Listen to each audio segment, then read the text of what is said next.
Lost spring, stories of stolen childhood by Anees Jung, class 12। यहाँ पर spring season बचपन को रिप्रेजेंट करता है।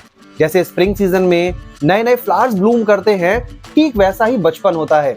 इसमें भी हर चीज नई होती है, नया सीखने को मिलता है। लेकिन क्या हो अगर ये सीजन लाइफ में आए ही ना। आज के हमारे चैप्टर में 2 अकाउंट दिए गए हैं जिसके अंदर आपको स्टोलन चाइल्डहुड के बारे में पढ़ने को मिलेगा। तो hello student, welcome to YouTube channel. I am your educator Ramesh Sharma और बिना देरी किए जल्दी से इस चैप्टर को डिटेल में पढ़कर पता लगाते हैं। Sometimes I find a rupee in the garbage, और इसके अंदर राइटर की मुलाकात होती है पड़ोस में ही कूड़े के ढेर से कूड़ा बीनने वाले एक रिफ्यूजी बॉय साहिब से। साहिब और उसका परिवार बांग्लादेश से यहाँ पर आकर रह रहा है, जैसा उसकी माँ बताया करती थी। उनके बहुत सारे खेत थे और एक अच्छा घर भी था, लेकिन लगातार आई हुई फ्लड्स की वजह से सब बह गया और वो लोग बड़े शहर में आकर रहने लगे गोल्ड की तलाश में, यानी कि लिवलीहुड के लिए। एक सुबह राइटर साहिब से पूछती हैं कि तुम ये सब क्यों करते हो, तो वो कहता है कि मेरे पास कुछ और करने को है ही नहीं। तो इस पर राइटर कहती हैं कि अरे स्कूल जाया करो। लेकिन अचानक से उन्हें एहसास होता है कि जो एडवाइस उन्होंने उसे दी है ना, वो किसी काम की नहीं है। लड़के ने कहा मेरे पड़ोस में कोई स्कूल नहीं है, जब वो बनवाएंगे ना तो मैं जरूर जाऊंगा। इस पर राइटर ने जोकिंगली कह दिया कि अरे अगर मैं एक स्कूल बनवाऊंगी तो तुम आओगे। तो लड़का हंसते हुए कहता है हाँ बिल्कुल जरूर आऊंगा। कुछ दिनों बाद लड़का जैसे ही उन्हें देखता है वो भागकर उनके पास आता है और उनसे पूछता है कि क्या आपका स्कूल रेडी है। और वो एम्बेरेस होकर कहती हैं कि नहीं, स्कूल बनने में टाइम लगता है। उन्हें थोड़ा दुख होता है कि उन्होंने एक झूठा प्रॉमिस जो है वो कर दिया, लेकिन इस तरह के जो प्रॉमिसेस थे वो तो उसके एक वर्ल्ड का हिस्सा थे। कई महीने हो गए थे उसे जानते हुए, तो एक दिन राइटर उससे उसका नाम पूछती हैं और वो प्राउडली कहता है साहिब आलम। और अगर राइटर उसे उसके नाम का मतलब बताती ना तो वो शायद ही उस पर यकीन करता, क्योंकि उसके नाम का मतलब था लॉर्ड ऑफ द यूनिवर्स। अपने नाम का सही मतलब ना जानते हुए ये लड़का सड़कों पर इधर उधर नंगे पैर घूमा करता था और इसके साथ और भी लड़के होते थे जो मॉर्निंग बर्ड्स की तरह नजर आते थे और दोपहर तक गायब हो जाते थे। कई मंथ्स बीत जाते हैं, राइटर जो है उन सबको पहचान जाती हैं। तो एक दिन वो उनमें से एक से कहती हैं कि तुम चप्पल क्यों नहीं पहनते हो। वो कहता है कि मेरी जो मदर है ना वो उन्हें शेल्फ से नीचे नहीं उतारती। तो इस पर एक लड़का कहता है कि वो अगर उसे शेल्फ से उतार कर देंगी भी ना तो वो उन्हें पहनेगा नहीं, क्योंकि उसे शूज चाहिए। उसने खुद भी अलग अलग रंग के शूज जो हैं वो पहने हुए थे। जैसे ही राइटर उसकी तरफ देखती हैं वो अपने पैरों को शफल कर लेता है। राइटर बताती हैं कि देश भर में घूमते हुए मैंने कई सारे लोगों को देखा है, खासकर बच्चों को नंगे पैर घूमते हुए। ये पैसे की कमी नहीं है बल्कि हमारा ट्रेडिशन है। लोग ऐसा एक्सप्लेनेशन देते हैं, लेकिन वो कहती हैं कि ये तो बस एक एक्सक्यूज है एक्यूट पॉवर्टी को छुपाने का। इस पर उन्हें याद आती है एक कहानी कि उडुपी के एक आदमी से उनकी मुलाकात हुई थी और उसने उन्हें बताया था कि एज अ यंग बॉय जब वो स्कूल के लिए जाता था तो वहीं पास में ही एक मंदिर था जिसमें उसके फादर पुजारी थे, और वो मंदिर के बाहर खड़े होकर एक पेयर ऑफ शूज के लिए प्रेयर किया करता था। आफ्टर 30 ईयर्स जब राइटर वहां पर जाती हैं तो अब मंदिर जो है वो तो पुराना हो गया था। मंदिर के पीछे की तरफ नए पुजारी जो थे उनका घर था और वहां पर कुछ प्लास्टिक की चेयर जो हैं वो पड़ी हुई थी। एक लड़का जिसने ग्रे यूनिफॉर्म, सॉक्स और शूज पहने हुए थे वो भागते हुए आता है और फोल्डिंग बैग पर अपना बैग जो है वो फेंक देता है। उस लड़के को देखकर राइटर इमेजिन करती हैं एक और लड़के की प्रेयर कि फाइनली उसे शूज मिल गए हैं और वो गॉडेस से कह रहा है कि अब ये उससे खोए नहीं। उन बेयरफुट रैग पिकर से जान पहचान राइटर को ले जाती है सीमापुरी, जो दिल्ली से थोड़ा दूरी पर था। यहाँ पर 1971 से आए हुए बांग्लादेश से जो लोग थे वो रह रहे थे। साहिब का परिवार भी उन्हीं में से एक था। सीमापुरी जो कि एक विल्डर एरिया था, लेकिन अब ये खाली नहीं था। यहाँ पर मड और टिन के बहुत सारी छोटी छोटी जो झोपड़ियां थी वो बनी हुई थी, जिनमें 10,000 रैग पिकर्स जो थे रह रहे थे। इन लोगों को यहाँ रहते हुए 30 ईयर्स से भी ज्यादा टाइम हो गया था। इनके पास आइडेंटिटी कार्ड नहीं था, लेकिन इनके पास राशन कार्ड जरूर था, जिससे इन्हें अनाज जो है वो मिल जाया करता था। लोगों से बातचीत करने पर वो इन्हें बताते हैं कि खाना जो है वो ज्यादा जरूरी है किसी भी आइडेंटिटी से, और वो कहते हैं कि दिन के लास्ट में अपने परिवार को भरपेट खिलाते हुए खाली पेट अगर ना सोना पड़े तो ये बेटर है उन फील्ड से जो हमें कुछ भी नहीं देते थे। इनका जो घर था वो ट्रांजिट था, जहाँ कहीं भी खाना या काम मिलता वहीं पर इनके घर जो है वो लग जाया करते थे। सीमापुरी में सर्वाइवल का मतलब था रैग पिकिंग। सालों से ये एक आर्ट बन चुकी थी। गार्बेज का मतलब बच्चों और बड़ों दोनों के लिए अलग अलग था। बड़ों के लिए ये उनके सर पर छत थी, खाना था, लेकिन बच्चों के लिए तो ये बिल्कुल ही अलग था। साहिब कहता है कि कभी कभी उसे 10 रुपए का नोट भी मिल जाता था। और वो कहता है अगर एक बार आपको कूड़े के ढेर से चांदी का सिक्का मिल जाए ना तो फिर आप उसे ढूंढना बंद नहीं करते। बच्चों के लिए एक रैप्ड इन वंडर था कि पता नहीं क्या मिल जाए। राइटर कहती हैं कि एक सर्दी वाली सुबह मैंने साहिब को देखा एक क्लब के बाहर खड़े हुए, जो 2 लड़कों को अंदर टेनिस खेलते हुए देख रहा था। और वो कहता है कि गेट कीपर मुझे अंदर जाने देता है जब अंदर कोई भी नहीं होता। मैं अंदर जाकर स्विंग्स जो है वो यूज कर लेता हूँ। साहिब ने भी टेनिस शूज पहने हुए थे, लेकिन वो अलग दिख रहे थे, उसे कपड़ों के साथ मैच नहीं कर रहे थे। साहिब कहता है एक्सप्लेनेशन में कि मुझे किसी ने ये दिए हैं। इन शूज में से एक के अंदर होल था, किसी रिच बॉय ने इन्हें डिस्कार्ड कर दिया था, लेकिन वो लड़का जो बेयरफुट रहता हो उसके लिए तो ये ड्रीम कम ट्रू वाली बात थी। राइटर बताती हैं कि आज सुबह मैंने साहिब को फिर से देखा। वो मिल्क बूथ की तरफ जा रहा था और उसके हाथ में एक स्टील कैनिस्टर था। वो कहता है कि मैं अब चाय की दुकान पर काम करता हूँ, मुझे 800 रुपीज और 3 टाइम का खाना जो है वो मिल जाता है। तो मैंने उससे पूछा कि तुम्हें ये सब पसंद है? तो जो उसका फेस था ना और जो उसका केयर फ्री लुक था अचानक से चला गया।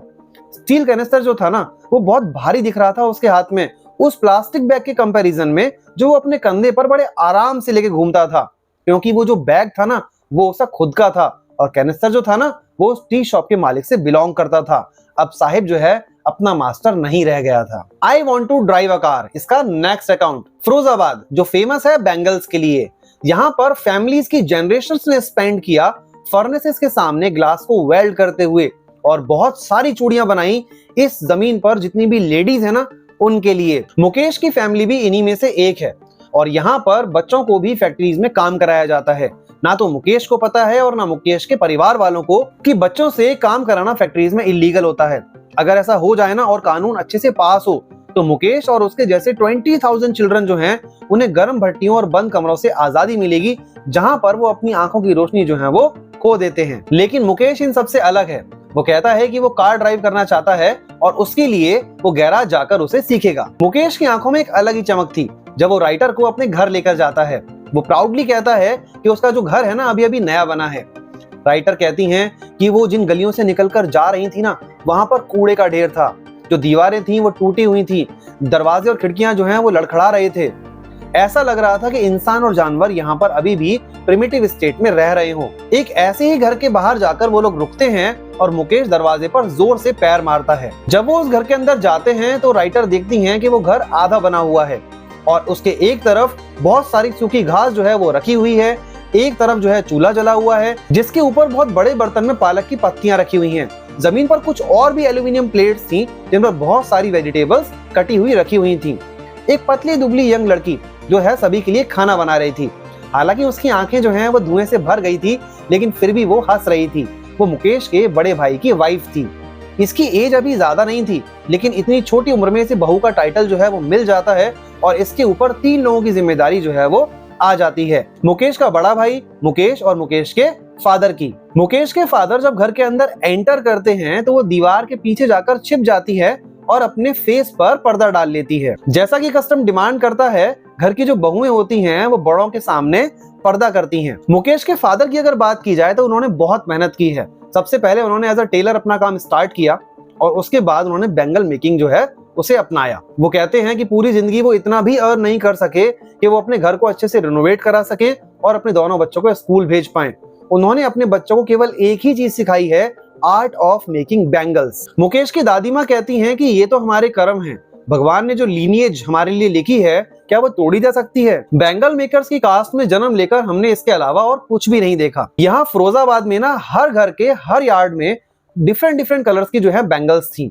जितने भी रेनबो में कलर्स होते हैं ना वो सारी बैंगल्स आपको यहाँ पर आसानी से मिल जाएंगी। और हर घर में लोग बैंगल्स पर काम कर रहे होते थे और अंधेरे कमरों में लोग लैंप जलाकर जहाँ पर लड़के और लड़कियां बैठे होते थे अपने फादर और मदर के साथ इन कलर्ड ग्लास के पीसेस पर वेल्डिंग करते हुए। इनकी जो आंखें थी वो ज्यादा एडजस्ट थी दिन के मुकाबले अंधेरे में काम करने के लिए, और ऐसे ही बड़े होते होते इनकी जो आंखों की रोशनी होती है वो चली जाती है। सविता एक यंग गर्ल जिसने पिंक कलर की ड्रेस पहनी हुई थी और वो बैठी हुई थी एक बूढ़ी औरत के साथ और ग्लासेस के पीसेस को वेल्ड कर रही थी।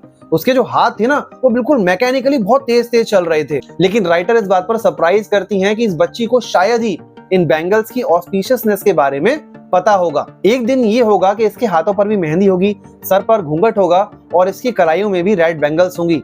और ये दुल्हन बन जाएगी जैसा कि ये विमेन जो इसके बराबर में है ये कई साल पहले बनी होंगी। और उनसे बात करते हुए वो कहती हैं कि हम लोगों ने एक टाइम पेट भरकर खाना भी नहीं खाया। उनके खुद के हस्बैंड जो बूढ़े थे वो अपनी दाढ़ी पर हाथ फेरते हुए कहते हैं कि मुझे केवल चूड़ियां बनाना आता है, मैं बस केवल इतना कर पाया हूँ कि अपनी फैमिली के लिए घर बना सका। लेकिन उनको सुनकर ऐसा लगता है कि उन्होंने वो अचीव किया है जो बहुत से लोग अपनी लाइफ में नहीं कर पाते।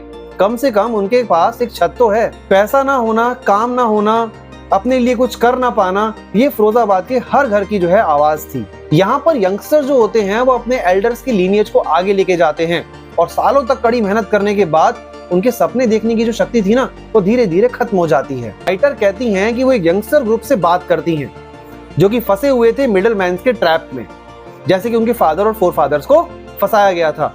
वो कहती हैं उनसे कि आप लोग एक कोऑपरेटिव क्यों नहीं बनाते। तो इस बात पर वो लोग कहते हैं कि अगर हम ऐसा कुछ करेंगे ना तो पुलिस जो है वो हमें मारेगी और जेल में डाल देगी कुछ इलीगल करने के लिए। हमारे बीच कोई लीडर नहीं है और कोई हमारी हेल्प जो है वो नहीं कर सकता। इस पर राइटर को वहां पे दो दुनियाएं जो हैं वो नजर आई।